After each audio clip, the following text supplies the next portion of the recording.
So hello everyone, welcome to DigiiMento. The exams have already started for other subjects, the NTA NET exam. It's already started, and now yesterday I think I have already told you regarding the change in your dates to 11th of November, and this is for computer science, and for electronic science the dates will remain the same as 5th of November. So let's begin today's session. If you have joined the classes, let me know. Do send me a hi, hello in the comment box and let me know that you have joined the classes. So we will quickly start. Okay. So we'll be continuing our discussion on policies, governance and administration. So we have finished sources of Indian Constitution. Then we discussed about our preamble. Then we discussed about the most important one, fundamental rights, fundamental duties, and the DPSPs, directive principles of state policies. So I think, and also yes, yesterday we also discussed about the Union Executive. So Union Executive comprising of the President, Prime Minister, Vice President and the Council of Ministers. So I think this is where we stopped yesterday. So today we will be continuing with Union Legislature. Okay. So let's begin.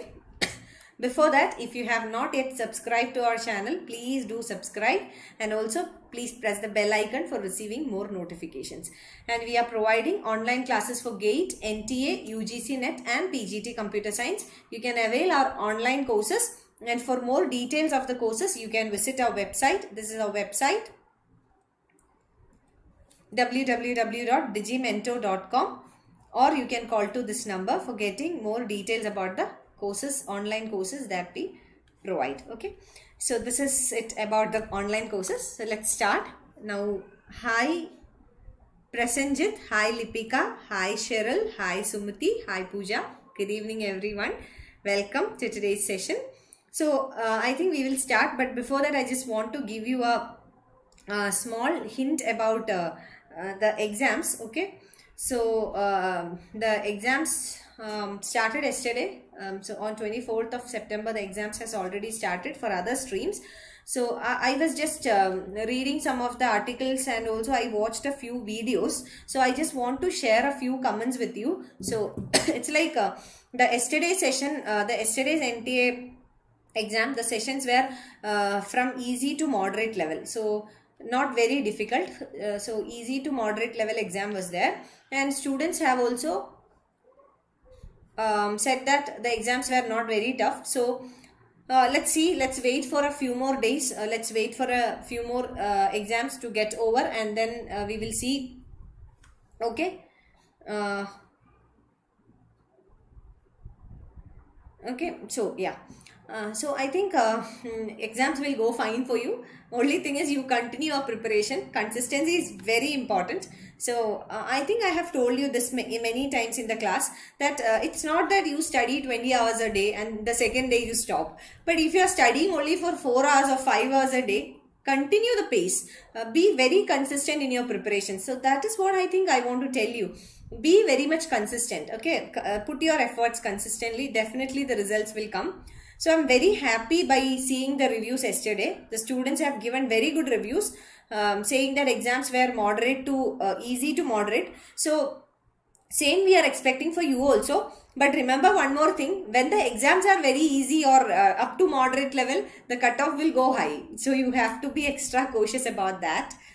So yeah, I just wanted to start with this beginning note, and now I think we will start now. Okay. So hi Rani, hi Das, hi Arjun, good evening everyone. Yeah, so we will just start. And also, yeah, one more personal thing I want to share with you, because many of you were asking me this in the comment section and all. So I just want to share. Today my mother had her review after the surgery and everything is fine. So that is also a very glad news for me. So many of you, I think Lipika, Rani, many of you were continuously asking me many times, and they were like very much caring and affectionate. I felt very, very, very, very close that you people were asking me about my family and my mother's thing and all. So now she's perfectly fine. The review was there today, and she's getting so better. and very positive review from the doctor also. So thank you so much for your prayers. I feel like a family, like you are one among like us. So thank you so much. Okay, so we will start now. So hi Bhamini. Yeah, so this is about the sources which we have already discussed. Then we discussed about the preamble, the fundamental rights. Then each of the fundamental rights we have discussed. Then the DPSP, Directive Principles of State Policy. Then the fundamental duties also we discussed, the list of fundamental duties. President, the Union Executive, which consists of the President, Vice President, Prime Minister and Council of Ministers. So this is where we stopped yesterday. Now we will start with Union Legislature, and we will first start with Lok Sabha. So Lipika, it's a very happy, good news. Yes. And Rani, nice good news. Hope wo aise hi healthy and happy rahe forever. Thank you so much. Thanks a lot. Thank you so much. So yeah. Okay. I think you can make it out. I'm very happy today, and that is the reason. So I think you can make it out from my face today. Okay. Let's start. So we'll start with our Union Legislature. So first we will come to Lok Sabha. So basically Lok Sabha is the lower house of the parliament. We have two houses of the parliament. One is the Lok Sabha and the Rajya Sabha. So these are the two houses. So Lok Sabha is the lower house of the parliament. So it's the lower house, and the maximum strength of the Lok Sabha or the house is 552. So this is the maximum strength. So maximum of 552 members are allowed in Lok Sabha. Now it's made up by election of up to 530 members to represent the states and 20 members to represent the union territories, and not more than 2 members of the Anglo-Indian community to be nominated by the Honorable President. Now I'll explain this. So as I said, the maximum strength of Lok Sabha is determined by the constitution as 552. Now, how is this 552 maintained, or how is this 552 rate is kept? 530 members elected from states, 20 members elected from union territories, and 2 members which will be nominated by the president from Anglo-Indian community.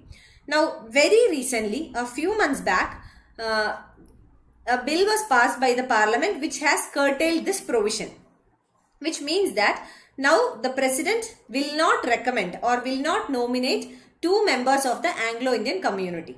Okay, I hope you got it. So it will be 550 now, or 2 people will be again elected, but it will not be now after the delimitation and all. So now this nomination, this provision for nomination of 2 members from the Anglo-Indian community has been removed. So it will be 530 from the states and 20 from the union territory. So Anglo-Indians will no more be nominated. So that is a very important current affair. So very recently this has been made. Okay, this provision has been made. Now the duration of Lok Sabha, normally the normal duration of the Lok Sabha is for 5 years.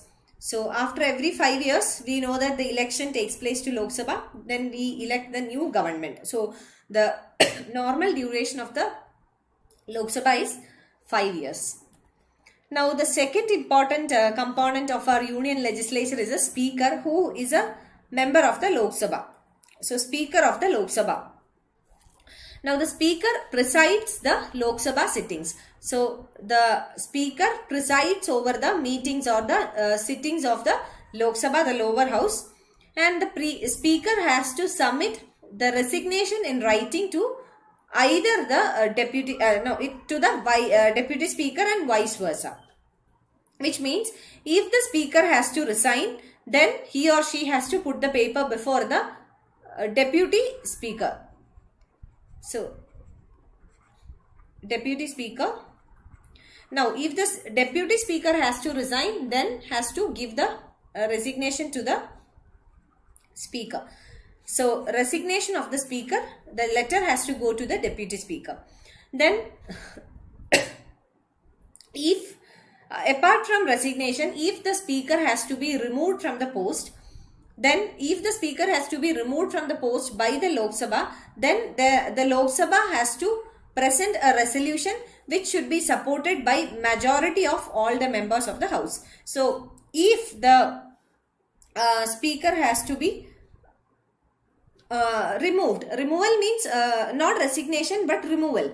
So if the speaker has to be removed, then in that case the Lok Sabha, the lower house of the parliament, has to pass a resolution and this resolution should be supported by majority, that is more than 50% of the members. Now very important feature is that we have discussed about the joint sitting of the parliament, that is the Lok Sabha and the Rajya Sabha will sit together to pass a bill.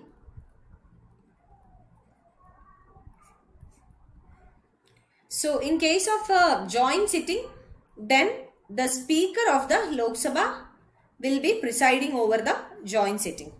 Then also the speaker has to ratify a bill as a money bill. So money bill is not very important for you, but I will still tell you. So money bill is a bill which is presented to change any tax structure of the government. So which money bill is basically any bill which will affect the revenue or the expenditure of the government. So if any changes has to be brought about, then money bill has to be introduced. So such a money bill has to be ratified as a bill by the speaker. Okay. Next we will come to the upper house of the parliament, which is the Rajya Sabha. So Rajya Sabha is called the upper house of the parliament.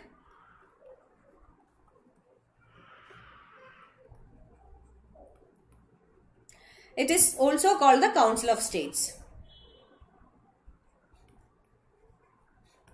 Now why it is called the Council of State? Because the members of the Rajya Sabha, they are not directly elected, but they are elected by they are not directly elected by the people, but they are indirectly elected by the members of the state legislation. So that's why they represent the states. So they represent the states, and that is why the Rajya Sabha is known as the Council of States. So Council of States. And it's a permanent institution. So Rajya Sabha is a permanent institution, unlike Lok Sabha. In case of Lok Sabha, we have seen that every 5 years the Lok Sabha members are elected again, or again the elections to the Lok Sabha takes place once in every 5 years. But in case of Rajya Sabha, it's a permanent body and there is no dissolution like the Lok Sabha. But what happens in Rajya Sabha? Every 1/3 of the members retire after 2 years. So 1/3 of the members, 1/3 of the members of the Rajya Sabha, they retire after every 2 years. And it is the duty of the president to summon both the houses of parliament at such intervals that not more than 6 months elapse between the two successive sessions. This means that the parliament sessions, the sessions of the parliament are summoned by the president. So the president will call for a session of the parliament, and the condition is that there should not be more than 6 months gap between two sessions. So in extraordinary situations or any emergency situation, this can be violated, but otherwise there should not be a lag of, or there should not be a gap of more than 6 months between the two sessions of the parliament. Then regarding Rajya Sabha, we know that vice president is the ex officio chairman of Rajya Sabha. We discussed that when we discussed about the vice president. So vice president is the ex officio chairman of the Rajya Sabha. Now we have done with the Union Legislature. Now we will come to state executive and then state legislature. So do you have any doubts from state legislature, Union Legislature?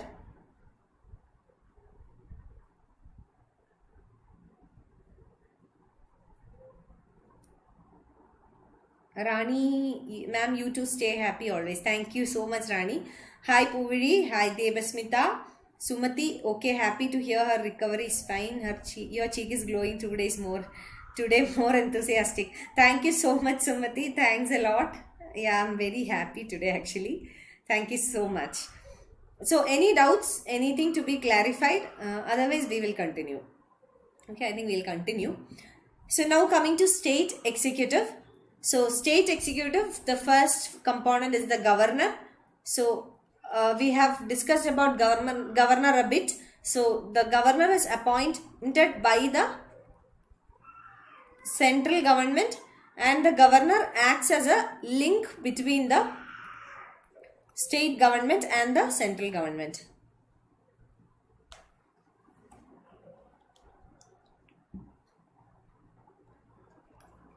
Link between state and center. Okay. Now, Rani ma'am, about Council of State, can you explain? Okay, I'll just explain one more time regarding Council of States. Okay.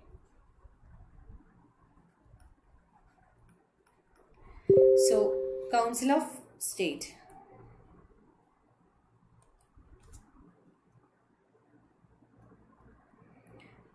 So, Rajya Sabha is known as the Council of State. Now, why is Rajya Sabha called as a Council of State? This is because the Rajya Sabha, the upper house of the parliament, it represents the state government. So, it represents the state government. Now, how does this represent the state government? Because here the elections to the Rajya Sabha, it is indirect elections.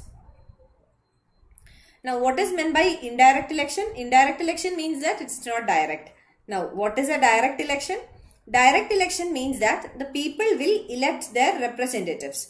So, we people go to the polling booth and we cast our vote. That is called a direct election. Now, indirect means people do not elect, but rather what happens? The representatives elect. So, in case of Rajya Sabha elections, the members of the state legislature, they elect the members. So, in every state, there will be some Rajya Sabha members, but they does not represent a constituency, but they represent the entire state. So, these representatives are elected by the state legislative assembly and the state legislative council. So, this is how the members to the Rajya Sabha get elected. And that is why it is called a council of states. Because Rajya Sabha members, they does not represent a constituency, but they represent a state in the upper house. Okay, I think you got this point. Rani, is it clear now? Now, regarding the governor. So, governor is appointed by the president. So, president appoints the governor and holds office at the pleasure of the president. That means there is no fixed tenure. This is important. No fixed tenure for the governor. At the pleasure of the president, which means that the president appoints, and whenever the president wants to remove a governor, the president can do so. Okay. Rani, yes ma'am, got it. Thank you. Thank you, Rani. Okay. So, yeah. So, president appoints the governor, and whenever the president feels so, he can remove the governor. I'll give you an example for that. Now, you must have seen in the news that whenever after the Lok Sabha elections, okay, whenever there is a Lok Sabha election, after a new government is formed, usually many governors get transferred or they are removed from the office. So, this is because the governor does not have a fixed tenure and enjoys the formal executive authority of the state. So, governor is the formal executive authority. So, governor is the executive head of a state. Okay.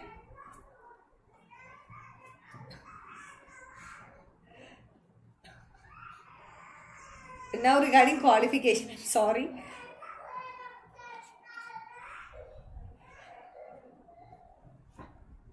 Now, regarding the qualification of the governor should be at least 35 years of age.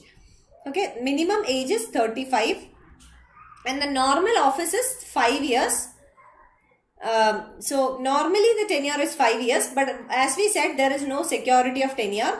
So the president can dismiss a governor anytime, or the governor can give the resignation. So either the governor can give the resignation, or the president can dismiss the governor anytime.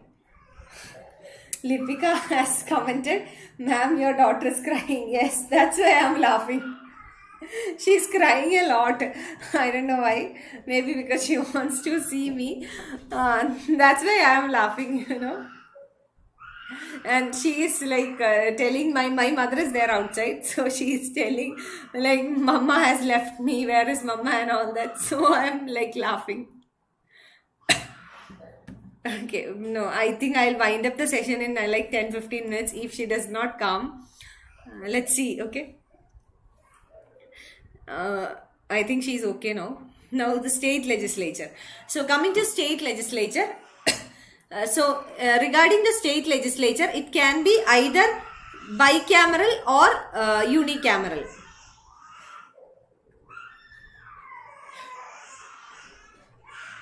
Unicameral or bicameral.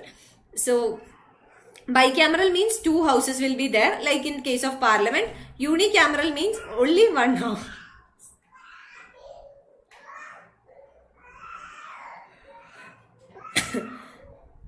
So unicameral means only 1 house, and bicameral means 2 houses. So in parliament it's bicameral and it's necessary to be bicameral. But state legislature, it can be either unicameral or bicameral. So mostly in states like in most of the states it's unicameral, which means only 1 body will be there. So in states 2 bodies are, one is the state legislative council, and second one is legislative assembly. So every state will compulsorily have legislative assembly. Assembly is compulsory and every state will have, but only few states have council. So those states are Madhya Pradesh, Karnataka, Telangana, Andhra Pradesh, Bihar and Maharashtra. So these states only have these states have both the legislative council and legislative assembly, whereas all other states, they only have the legislative assembly. So some states are unicameral, having only legislative assembly, that is they only have the state legislative assembly, and some other states are bicameral, having both legislative council and legislative assembly. So these are those states which has both the council and assembly, that is those states which are bicameral. So legislative councils analogous the Rajya Sabha, which means the legislative council, they are similar to Rajya Sabha, and legislative assembly is similar to the Lok Sabha. So this is what you have to remember here. And next we will discuss about the Indian judicial system, but I think I will wind up now. Arjun, you may go. I'm really sorry because she is making a lot of trouble and it must be disturbing you also. So I think we will wind up here for today. I'm really sorry. Tomorrow I will cover up. Okay, I'll take a longer session tomorrow. Really sorry for the trouble. So I'll see you tomorrow. Really sorry. I'll just talk to the team also and I'll cover the portions tomorrow. Okay, thank you. So let's begin today's discussion. We were discussing about policies, governance and administration. So today we are going to take the last topic from this module, that is the important government policies, from where you will get most of the questions from this unit. So it is related to important government schemes and policies.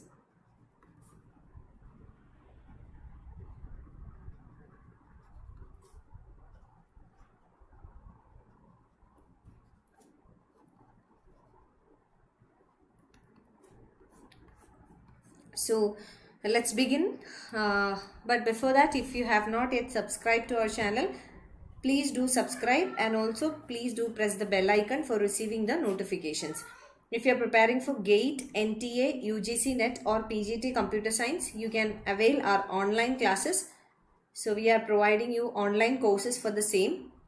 The details of the online courses, you will get it from our website. Our website is www.digimento.com. So www.digimento.com, or you can call to this number for getting more details about the courses that we provide. So I think we will start now. If you are attending the session, if you have joined the live session, let me know by sending me a hi or hello in the comment section so that we can quickly start. So hi Puvi, hi Senthil, hi Rani, hi Pooja, hi Nasreena. Good evening everyone. Hello and welcome. So let's begin. Okay. Hi Divyani. So hello. Now we discussed about constitution, sources. Sri Raja, hi Sri Raja. CBI, Central Bureau of Investigation. Okay, so yeah. Now I think we will discuss about the important government schemes and policies. But before that, if you have any doubts from the previous session, let me know. Okay, we will start now, but still you can ask me the doubts in between also. So we will just start now. Okay, if you have any doubts, put them in the comment section. We will answer them. Now, first we will come to the most important government scheme, that is the MGNREGA. Since the launch, that is in 2005, this program was launched in rural areas, and since this program was launched in India, this is the most important government scheme. Why? Because this is the scheme for which the expenditure is very high among, or the highest among all other government schemes. So this is a scheme for which the government spends the maximum money. So this is one of the most important government schemes, and this is mentioned in your syllabus also, in the detailed syllabus. So let's look into it in detail. So the scheme is called Mahatma Gandhi National Rural Employment Guarantee Act. Now if we split the term itself, that is if you split the name of the scheme itself, the first one, we can split it like this. Okay, Mahatma Gandhi, it's in the name of our father of our nation.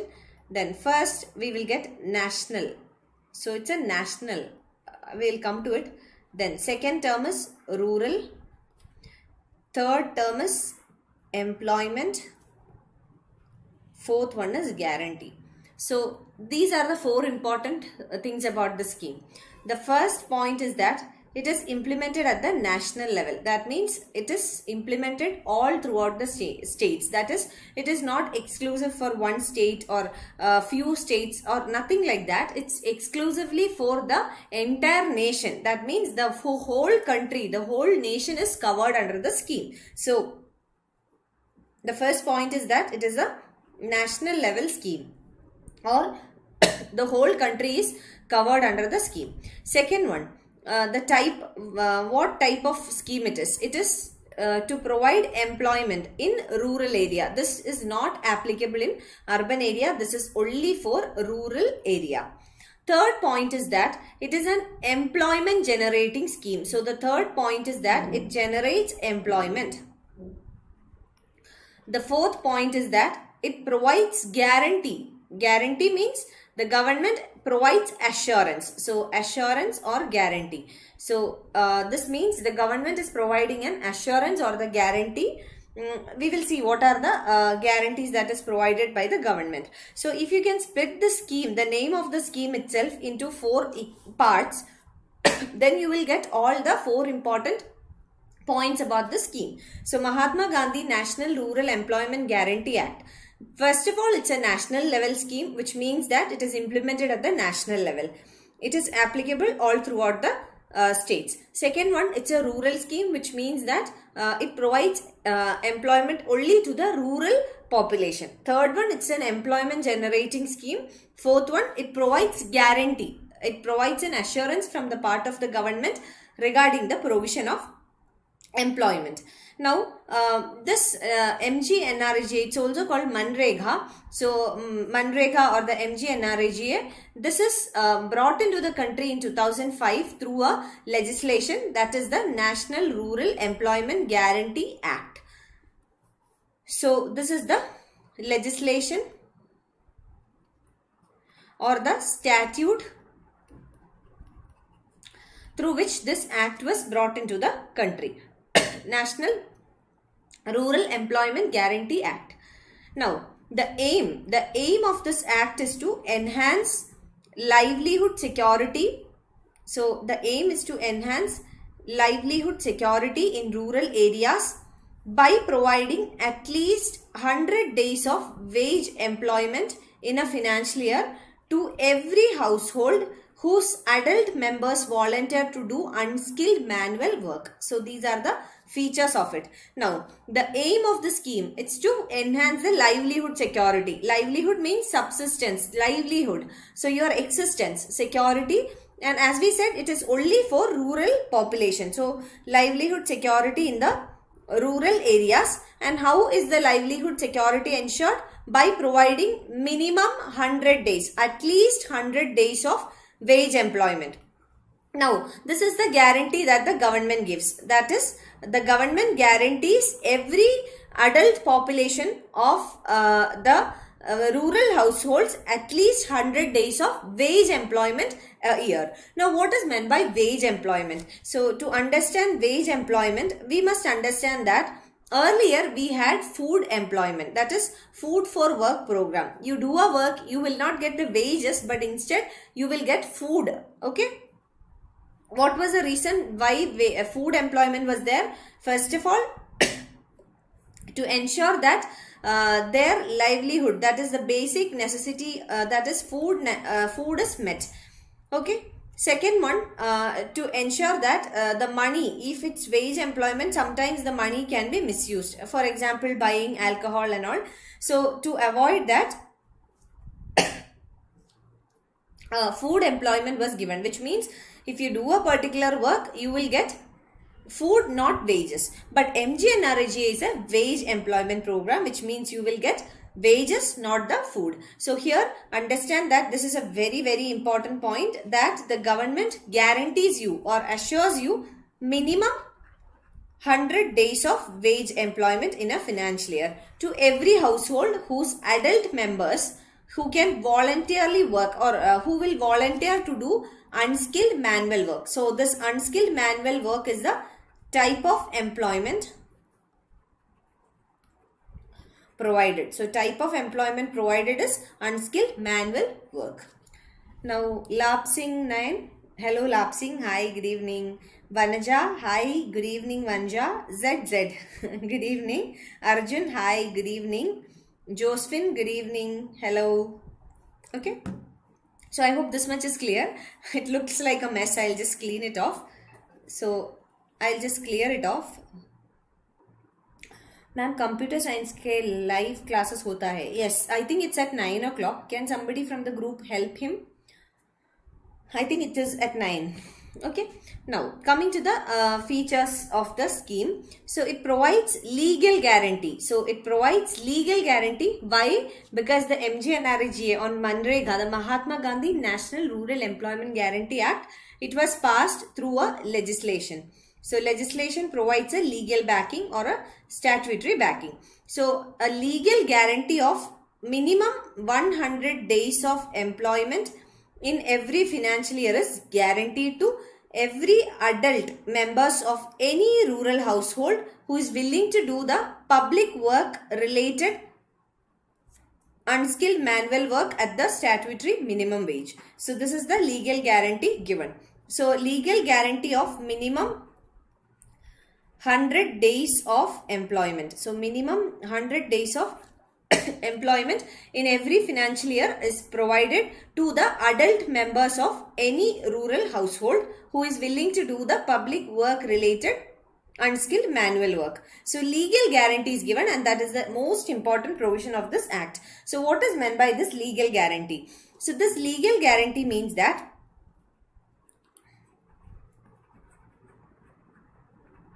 by law, the government assures minimum 100 days of work. So, this is assured by law. Now, here what is to be noticed? Suppose you are a rural household and you have registered in MGNREGA. So, what will happen? If you have registered in MGNREGA and then if you are not able to get this work, you will get compensation for that. So, it is the responsibility of the government to provide you the work. And if the government fails to do so, then you should be compensated or you should be given the unemployment allowance. So if it's failed, unemployment allowance will be given.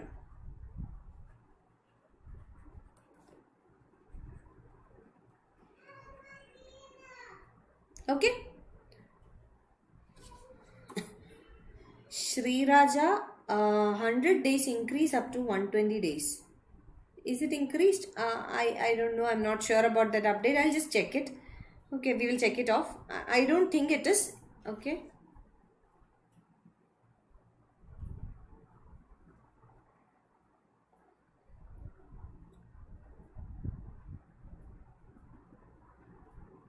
No, it's not increased.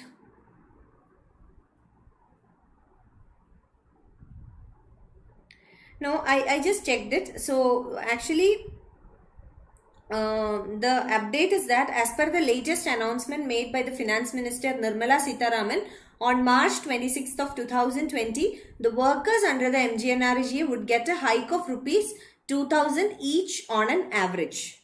So that is the new update, but still it is 100 days only. Okay. Okay.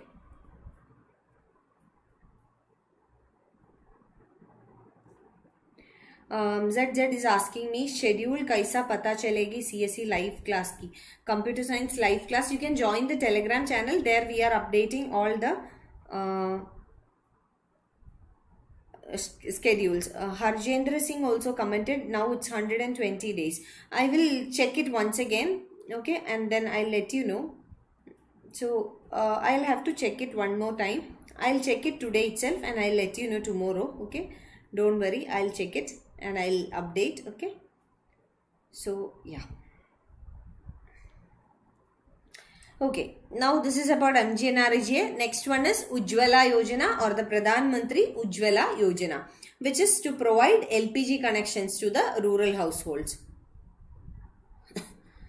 ZZ, ma'am, YouTube पर नहीं होती. Yes, classes will be in YouTube only, but maybe you have to check the schedule in the Telegram channel. Or somebody, if somebody knows about the schedule, can somebody help him?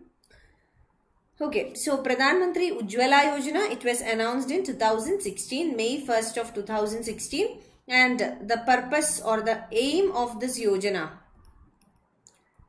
is to provide 5 crore LPG connections. So 5 crore LPG connections will be provided to BPL families with a support of rupees 1600 per connection. So 5 crore LPG connections will be provided to BPL families, that is below poverty line. BPL is below poverty line. So BPL families, and they will be given a financial support of 1600 rupees per connection for availing the connection. Now, if you remember, we have discussed about Ujjwala Yojana earlier also when we were learning the Unit 9. When we were discussing Unit 9, we discussed about Ujjwala Yojana. Can someone remember or recollect in what context did we discuss about Pradhan Mantri Ujjwala Yojana? So can someone relate or someone recollect on what context we were discussing about the Ujjwala Yojana? So somebody? I will give you a clue. It's something related to, I think it's a very, very easy clue. So pollution. It's something related to pollution. So can someone recollect what was it related to? Pradhan Mantri Ujjwala Yojana. We had a discussion about it in detail in Unit 9 when we discussed about environment. Lapsing, my little kid is copying your coughing. It happens with me also, you know, whenever I cough in front of my child, she will also start coughing. Yeah. Pooja, right answer. Reduce the air pollution from organic fuel like coal and wood. Yes, correct. To be very precise, this is to reduce the indoor air pollution. Okay. So, indoor air pollution. Okay, so this scheme was launched in order to help the rural families to overcome the issue of indoor air pollution. And we discussed in unit 9 about indoor air pollution. We said that carbon monoxide is one of the major indoor air pollutant, and by burning, as Pooja was commenting, by burning the organic fuel like wood, firewood, etc. So there is a serious issue of indoor air pollution which causes serious problems to lungs, leading to asthma, bronchitis, etc. among the rural households, especially women and children. Okay, because they are staying at home. The men will go for work, and mostly it is the women and the children who stays at home. So therefore, the women and children are mostly affected. So I'll write that point also. Yeah. So, okay, next point was that only. It aims to safeguard the health of women and children by providing them with a clean cooking fuel, that is LPG. LPG is a clean cooking fuel. Now, the reason being, they don't have to compromise their health in the smoky kitchens or wander in unsafe areas collecting firewood. So, this is the reason or the rationale. So, to reduce the level of indoor air pollution in the rural areas, especially in the rural areas, because it is in rural areas where the firewood are abundantly available. So it's not limited to rural area, it is limited to BPL families. But why I said air pollution is higher in rural areas, because the availability of firewood is high in rural area. So that is the thing. Okay, so this is about Pradhan Mantri Ujjwala Yojana. So the points that you need to remember here is, I'll mark them. Okay, first of all, the aim is to provide 5 crore LPG connections. Now, it will be provided to BPL families. 1,600 rupees per connection financial support will be given. The aim is to safeguard the health of women and children by providing them with a clean cooking fuel. To safeguard the health of women and children, and they don't have to compromise their health. Okay, so that is the main objective. Now, next one is again very important. Pradhan Mantri Krishi Sinchai Yojana. It's a yojana, or it's a scheme to provide irrigation facilities. Now, if we talk about the background of the scheme, the background is that according to the economic survey, only less than 40% of the agricultural land in India is being irrigated. 40% or less than that. 40% or less than 40% of the agricultural land in India is irrigated. Now, this means that a majority or more than 60%. So, more than 60% of agricultural land in India, it is dependent upon monsoon rainfall for irrigation purposes. So considering this, it's very important to increase the irrigation facilities. Why? Because if we are monsoon dependent, the problem is that at times there will be deficiency of rainfall, which can lead to drought like conditions, and the crops will not get water. There can be excess water which can lead to flood like situations. So this is the problem with monsoon dependency. Now, because of that, in many places, especially because of drought, because flood we cannot do anything much, but if there is drought, then what we can do is to provide alternative sources of water through irrigation. So there is a huge crop loss in the country due to unavailability of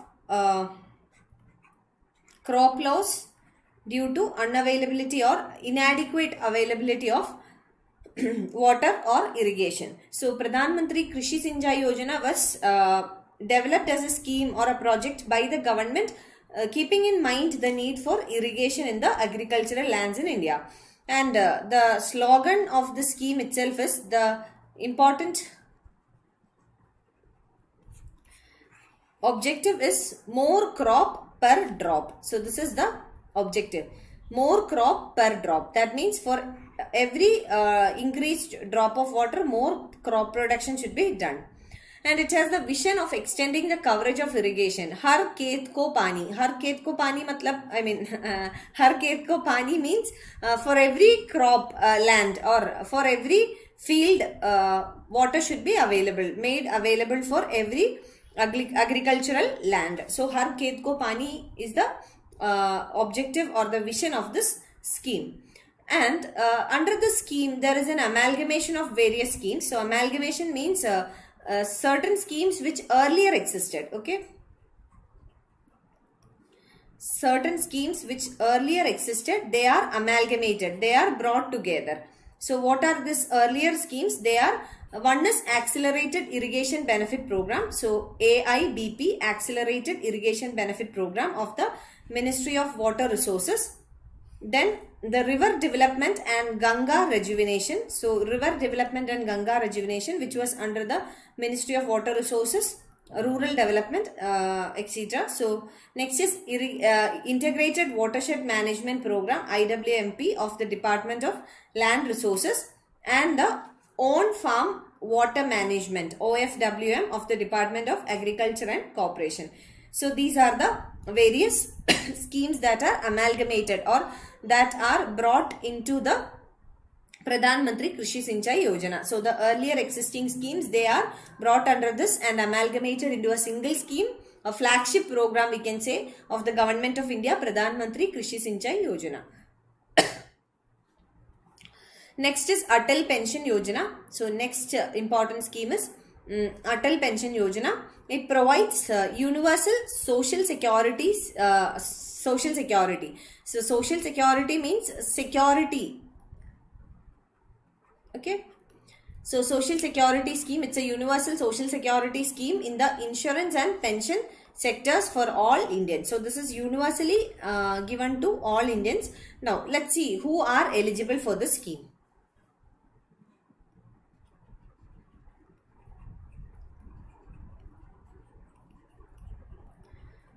Now, all citizens in the unorganized sector who join the NPS or the National Pension Scheme administered by the PFRDA. PFRDA is the Pension Fund Regulatory and Development Authority. So all the citizens in the unorganized sector who joined the NPS. The NPS or the National Pension Scheme was made open to all public or anyone.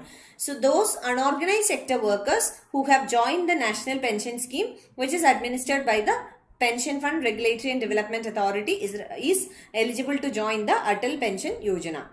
Now the minimum age for joining is 18 years and maximum age is 40 years. So 18 to 40. This is the age group. And it allows people to make voluntary contributions within certain range in order to receive matching government contributions. So it allows people to make voluntary contributions.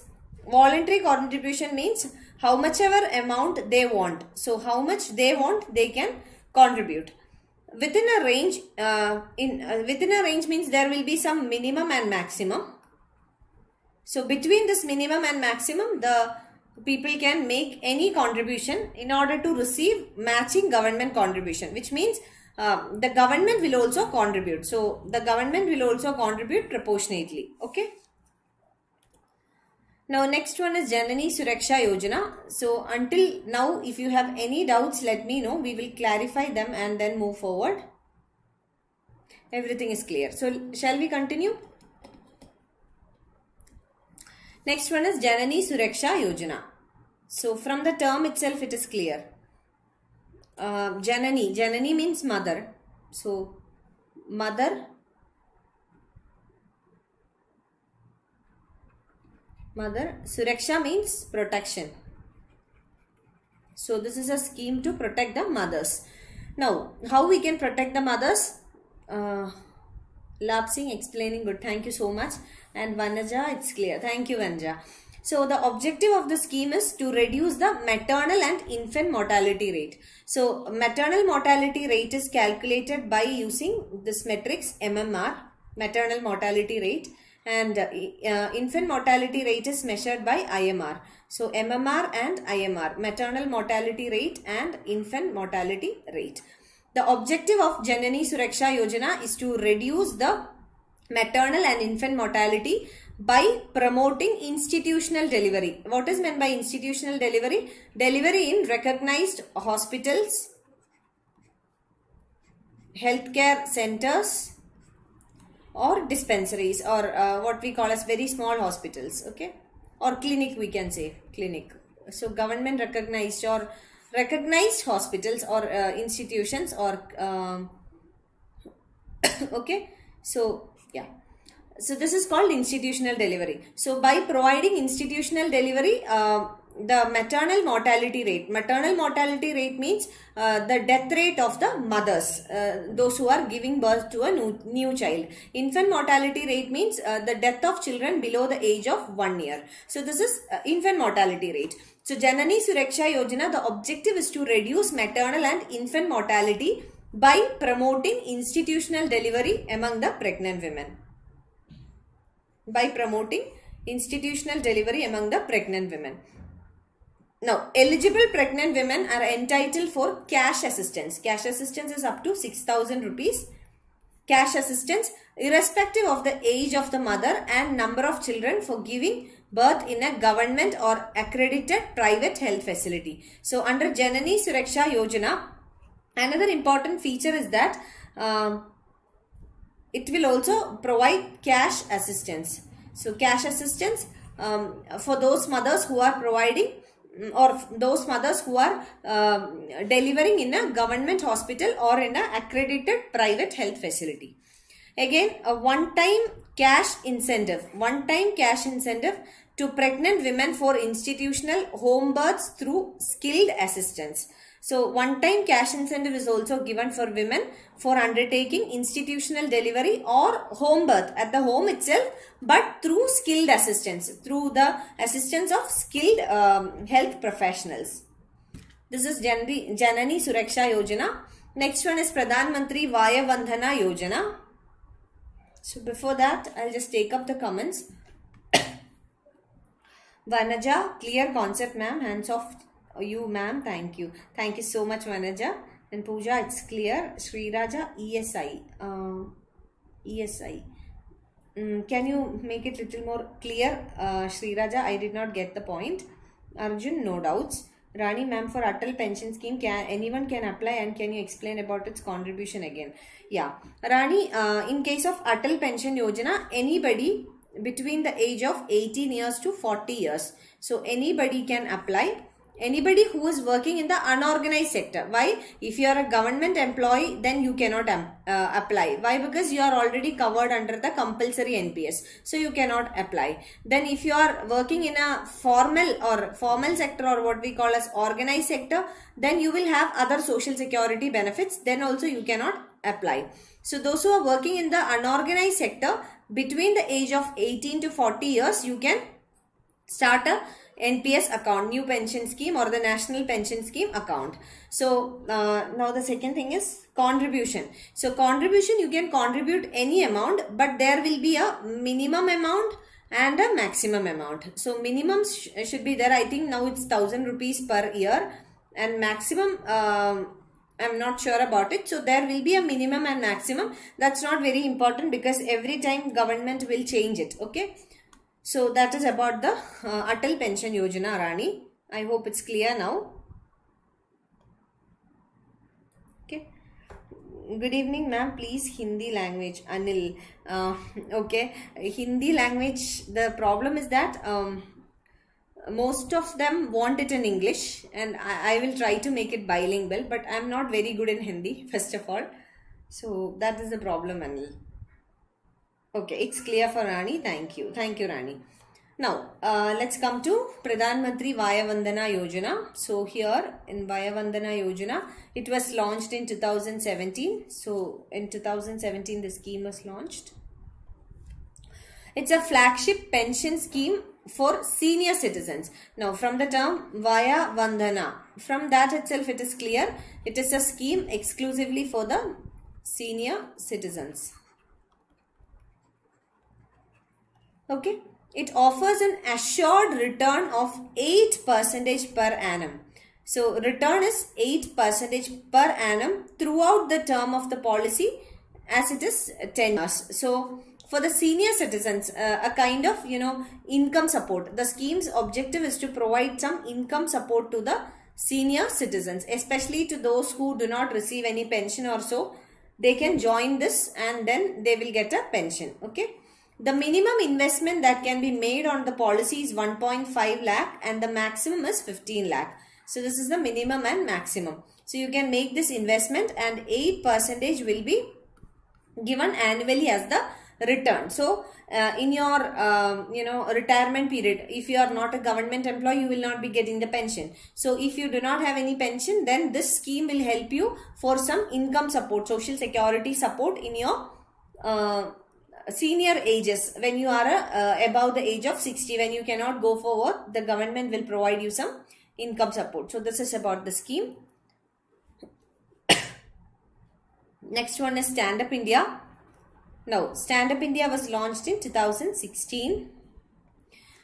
The purpose of Stand Up India is to facilitate bank loans between 10 lakh to 1 crore to scheduled caste, scheduled tribe or women for setting up greenfield enterprise, that is first time venture in manufacturing, services or trading sector. Now, Stand Up India. Stand Up India, from the term you can connect it how stand up, which means you have to rise. Okay, you can use that meaning for that, rise. So it is focused on scheduled castes, are all considered to be vulnerable sections. So this group, they will get financial assistance, that is loan. This is not free, but banks will provide the loans and the loan amount will be between 10 lakh to 1 crore. So they can set up greenfield enterprise. Now what is the difference between greenfield and brownfield? Greenfield means you are starting something fresh. So fresh or something new. This is called greenfield. Now what is called brownfield enterprises or brownfield?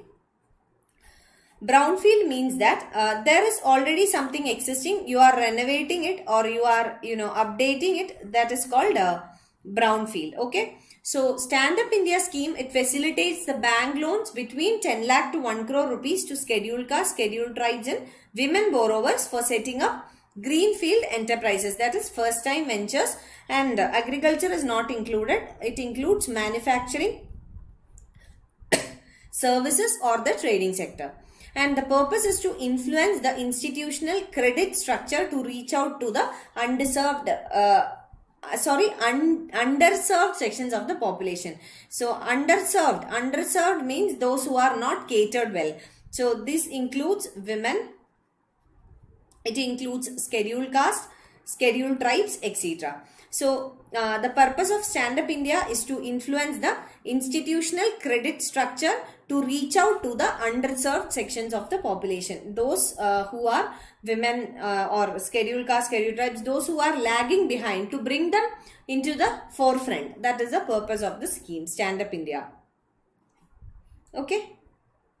I hope it is clear for you. Now, if you have any doubts, you can ask me. We will just see what is now pending for us. Next, we have Pradhan Mantri Jan Dhan Yojana, which is a very important scheme. Pradhan Mantri Jan Arogya Yojana, Deen Dayal Upadhyaya Antyodaya Yojana, Pradhan Mantri Suraksha Bima Yojana, Make in India, Pandit Deen Dayal Upadhyaya Shramev Jayate Yojana, Beti Bachao Beti Padhao, Atal Mission for Rejuvenation and Urban Transformation, Amrit Scheme, then Mudra Scheme, National Urban Livelihood Mission, Kaushal Vikas Yojana, Smart City, Jeevan Jyoti, Hriday, PMAY, Prasad. A little more is there. Don't worry. Tomorrow we will try to finish it. Okay? Don't worry. Shri Raja is asking me, ma'am, dairy farm is eligible.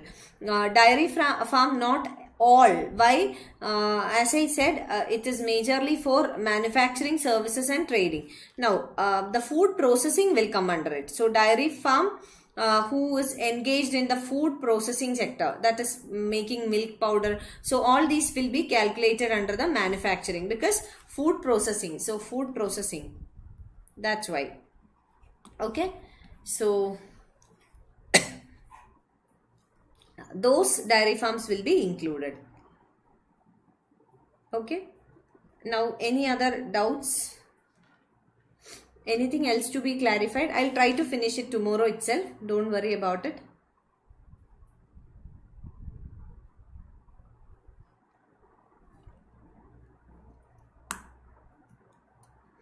Any doubts? We will just wind the session. Otherwise, wind up the session.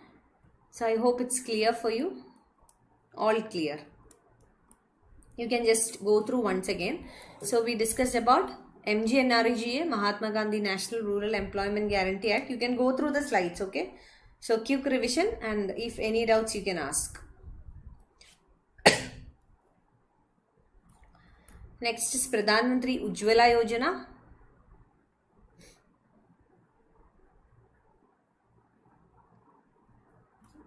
Pradhan Mantri Krishi Sinchai Yojana.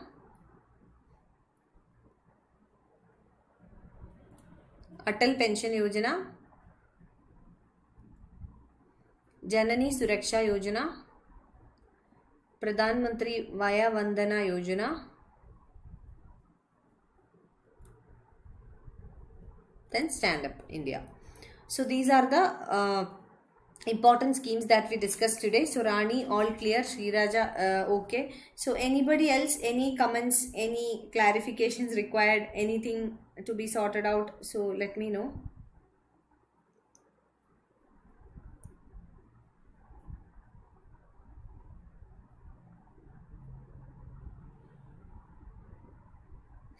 So any doubts? Sri Raja, good lecture, ma'am. Thank you so much, Sri Raja. So I hope everything is clear. Puvidi clear, Pooja clear. Okay, anybody else? So okay, I will wind up the session for now. Pooja, thank you. You're welcome, Pooja. I'll see you tomorrow. I'll see you all tomorrow. Okay, and if you like this video, please do share it with your friends also. And also tomorrow be on time, 8 o'clock. If possible, be on time itself. So we will wind up for today, and you can revise whatever we learned today, so that tomorrow we will quickly go through the new topics. And if you have any doubts, you can ask me tomorrow. You can just go through all of them. So okay, Vanaja, thank you. Ankita, thank you. Puvidi, thank you. Sneha, thank you. So you're welcome, everyone. Thank you so much for watching. And Rani has commented, thank you and take care, ma'am. You too, take care, Rani. Everyone, do take care of yourself and everyone who is with you. So stay safe, be happy, and do your preparations really well. So I will see you again tomorrow. Okay, so I'll see you tomorrow, and take care. Lapsing, I have already told the team, they will be doing that. All these videos will be available to you in a single playlist. Don't worry about that. They will do it today or tomorrow itself. Okay, don't worry. Okay, that's already communicated. So you take care, everyone. So bye bye. I'll see you all tomorrow. Take care. Bye. Telegram link, Sri Raja. The main channel is DigiiMento Education. So you can either join that, or there are some batch-wise channels available. So you can actually join the main channel, DigiiMento Education. So there we will provide all the updates regarding the sessions. Okay. So Lapsing, thank you. You're welcome. Take care of you, and very informative session. Thank you, Vanaja. Thank you so much. Thanks a lot, everyone. So take care. Bye-bye.